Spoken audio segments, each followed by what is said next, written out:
Merci Père, pour ta grâce. Merci pour Jésus que tu as donné à la croix pour nous. Merci Jésus d'avoir donné ta vie volontairement sur cette croix, afin de nous permettre d'être sauvés, d'être réconciliés avec Dieu. Et nous savons que tu veux que nous soyons un, comme toi, tu es un avec ton Père. En effet, la parole nous dit qu'il n'y a qu'un seul Dieu. Par contre, notre intelligence ne peut pas concevoir que lorsqu'il est question de Dieu dans la Bible, c'est aussi bien question du Père que du Fils. Et il faut savoir que Dieu veut nous faire participer aussi à cette divinité, qui est en Jésus-Christ, le Fils de l'homme.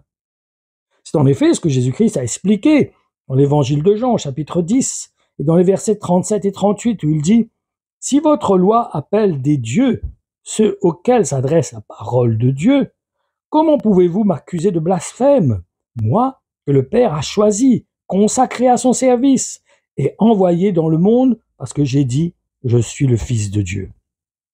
Que vous sachiez une bonne fois pour toutes, que vous reconnaissiez de mieux en mieux que le Père vit en moi et que je vis en communion avec le Père.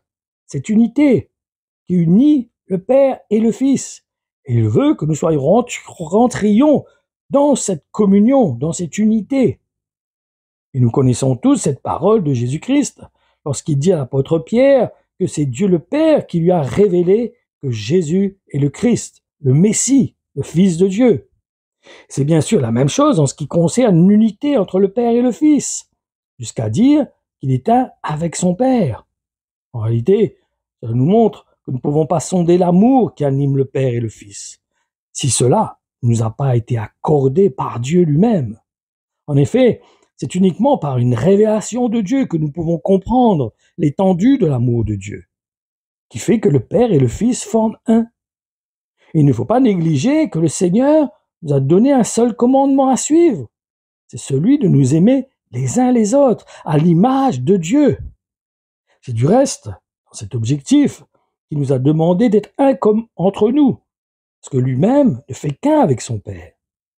C'est vrai que notre petite intelligence ne peut concevoir l'amour de Dieu en tant que tel, comme le fait qu'il ne peut pas concevoir la division dans ce qui est uni.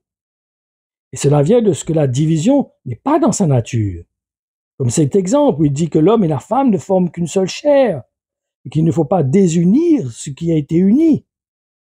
Et pour bien comprendre le cœur de Dieu, il faut impérativement devenir comme des petits-enfants, afin de permettre au Saint-Esprit de nous révéler la façon que Dieu conçoit cette unité.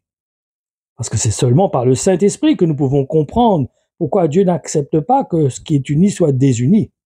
En effet, Dieu ne peut envisager que celui qui s'est uni avec une femme, par exemple, puisse divorcer. Mais cela ne se limite pas au couple, bien sûr. Ça concerne aussi les relations en général, surtout entre frères et sœurs. C'est animé de cet objectif aussi que l'apôtre Paul montre que celui qui crée des divisions est animé par l'esprit du mal. C'est en effet l'avertissement qu'il exprime dans la lettre qu'il a adressée aux chrétiens de Rome, chapitre 16, dans les versets 17. Il dit « Frères et sœurs, voici ce que je vous demande. Méfiez-vous des gens qui divisent la communauté. » Cela nous montre que celui qui est animé par le Saint-Esprit va tout faire pour unir dans le bon esprit de l'Évangile. En effet, lorsque nous lisons la parole de Dieu, nous ne pouvons que constater que Dieu veut que nous soyons un, de la même manière que le Père et le Fils ne forment qu'un. Et c'est d'ailleurs charnel de penser que Dieu est juste une seule personne. Cela démontre que nous n'avons pas compris le cœur qui anime Dieu, autant le Père que le Fils, qui est amour. Pour comprendre cela, il faut lire ce que Jésus-Christ a exprimé dans l'évangile de Jean, chapitre 17, dans le verset 21, où il dit « Que tous soient un. Père, tu vis en moi, et je vis en toi, de la même façon que tous soient un en nous. Ainsi le monde croira que tu m'as envoyé. » En réalité, l'unité fait partie intégrante de l'amour. Et cela, c'est la sagesse de Dieu qui nous protège de l'orgueil. En effet, ne perdons pas de vue ce qui a emmené le diable ainsi que les anges qui l'ont suivi à être jetés sur la terre, et même à être liés dans l'enfer ou le temps marqué par Dieu.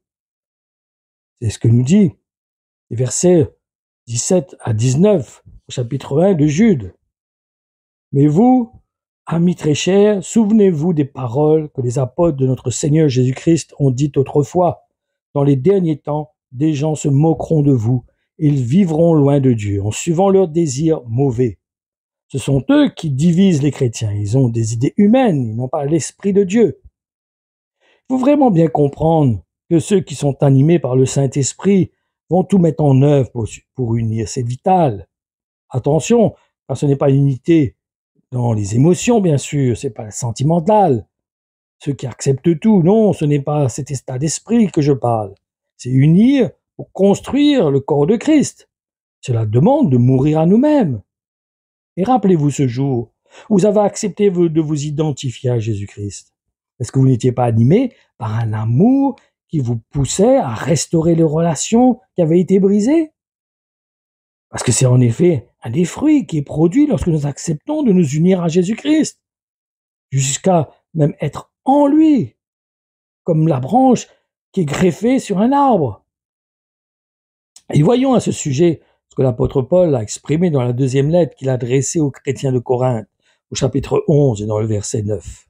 Il nous dit: sans doute faut-il qu'il y ait chez vous des divisions pour que les chrétiens qui ont fait leur preuve soient clairement reconnus au milieu de vous. Reconnus au milieu de vous. Dites-moi, mes frères et sœurs, qu'est-ce que la Sainte Seine? Est-ce que ce n'est pas le moyen que le Seigneur nous a donné pour nous unir? Si, c'est le moyen. Nous voyons clairement dans l'Évangile que c'est le moyen qui est donné pour unir l'Église, en faisant même le nécessaire pour restaurer ce qui est brisé. En effet, ce que Jésus-Christ a communiqué en donnant l'exemple des offrandes dans l'Évangile de Matthieu, au chapitre 5, et dans les versets 23 et 24, où il nous dit: donc, supposons ceci. Tu viens présenter ton offrande à Dieu sur l'autel. À ce moment-là, tu te souviens que ton frère ou ta sœur a quelque chose contre toi. Alors, laisse ton offrande à cet endroit devant l'autel et va d'abord faire la paix avec ton frère ou ta sœur. Ensuite, reviens et présente ton offrande à Dieu. Et en ce qui concerne la Sainte Seine, l'apôtre Paul va jusqu'à dire que certains sont malades et d'autres sont morts avant leur temps parce qu'ils n'ont pas pris cette directive du Seigneur au sérieux, la Seine, qui est un moyen de nous unir, d'unir le corps. Et l'unité va très loin, parce qu'elle nous emmène même à nous supporter les uns les autres. En effet, ce que nous explique l'apôtre Paul dans la lettre qu'il a adressée aux Colossiens, chapitre 3, et dans les versets 13 à 14, où il dit: supportez-vous les uns les autres et pardonnez-vous si quelqu'un a un reproche à faire à un autre. Le Seigneur vous a pardonné, agissez comme lui, et surtout aimez-vous. L'amour est le lien qui unit parfaitement. C'est évident que nous n'avons qu'un aperçu très limité de ce à quoi nous avons eu accès lorsque nous nous sommes identifiés à Jésus en tant que Christ. Pour avoir un petit aperçu, j'encourage à lire ce que Jésus-Christ a communiqué dans l'évangile de Jean, chapitre 14, dans le verset 12, où il dit: en vérité, je vous le dis, celui qui croit en moi fera lui aussi les œuvres que moi je fais, et il en fera même des plus grandes que celles-ci, parce que moi, Jésus, je m'en vais au Père. Ma conclusion, par rapport aux promesses qui sont faites à ceux qui se sont identifiés à Jésus-Christ, il faut les recevoir avec un cœur d'enfant, qui est en fait la foi. Et donc, il faut accepter l'amour de Dieu qui inclut le Père et le Fils. Pour bien comprendre cela, je vous encourage à lire ce que l'apôtre Paul a exprimé dans la première lettre qu'il a adressée aux Corinthiens. Il nous dit en effet: étant de la race d'Adam, tous les hommes sont voués à la mort par solidarité avec lui et avec sa faute. De même, à cause de Christ et du fait de leur union avec lui, tous seront ramenés à la vie. Cette résurrection, toutefois, aura lieu dans un ordre bien déterminé. Le Christ d'abord, comme le premier fruit de la moisson. Ensuite, au moment de son avènement, ressusciteront ceux qui lui appartiennent.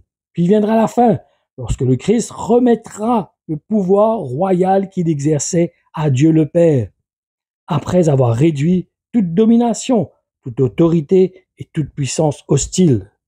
Il faut en effet qu'il garde ce pouvoir jusqu'à ce que Dieu ait placé tous ses ennemis sous ses pieds, y compris celui qui sera détrôné en dernier lieu, la mort. Car il est écrit: Dieu a tout mis sous ses pieds. Quand l'Écriture dit que tout a été soumis, bien évidemment, il faut en accepter celui qui a donné cette domination universelle. Et lorsque tout sera ainsi amené sous son autorité, alors le Fils lui-même rendra hommage à celui qui aura tout remis et se placera sous son autorité. Ainsi Dieu sera pour tous et en tous le souverain incontesté, centre et but unique de tout.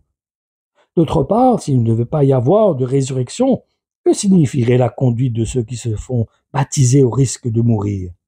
S'il est vrai que les morts ne ressuscitent jamais, pourquoi donc courir ce risque en se faisant baptiser? À quoi cela leur servirait-il? Dans ces paroles, comprenons réellement le but de Dieu. C'est de faire un. C'est que tout soit un en Dieu. Et là, actuellement, nous sommes un en Jésus-Christ, qui est venu, le Fils de Dieu, qui est venu en chair, qui est venu en tant qu'homme pour mourir pour nous sur la croix, afin de nous ouvrir l'accès pour justement être un en Dieu. On a besoin de saisir qui est le Fils de l'homme. Qui est ce Fils de l'homme? Comprendre que c'est lui qui nous permet justement de rentrer dans cette communion, dans cette unité, cette relation, cette intimité avec lui. C'est Père, nous te louons, te bénissons. Cette grâce que tu nous as accordée, d'être en toi, Seigneur, de ne former qu'un avec toi. Nous, combien nous voulons te bénir, te remercier pour ta fidélité, pour ta grâce excellente. Seigneur, je veux t'exalter, te glorifier. Parce que nous ne méritons rien, je ne mérite rien. C'est pure grâce, c'est un cadeau. Seigneur, je veux la recevoir comme un enfant. Je ne veux pas réfléchir, raisonner, mais je veux l'accueillir dans mon cœur, comme une grâce venant de toi. Pour ta gloire, Père, au nom de Jésus, je te bénis, je te glorifie, je t'élève, je t'exalte. Parce que j'ai pas de mots qui peuvent exprimer ce que je ressens vis-à-vis de toi, Père. Cette grâce, cet amour que tu m'as manifesté. Merci d'éclairer chacun d'entre nous. Merci de te révéler à chacun de nous et de nous faire connaître cette grâce dans laquelle tu veux que nous puissions bénéficier. Je te rends grâce, Père, au nom de Jésus. Amen.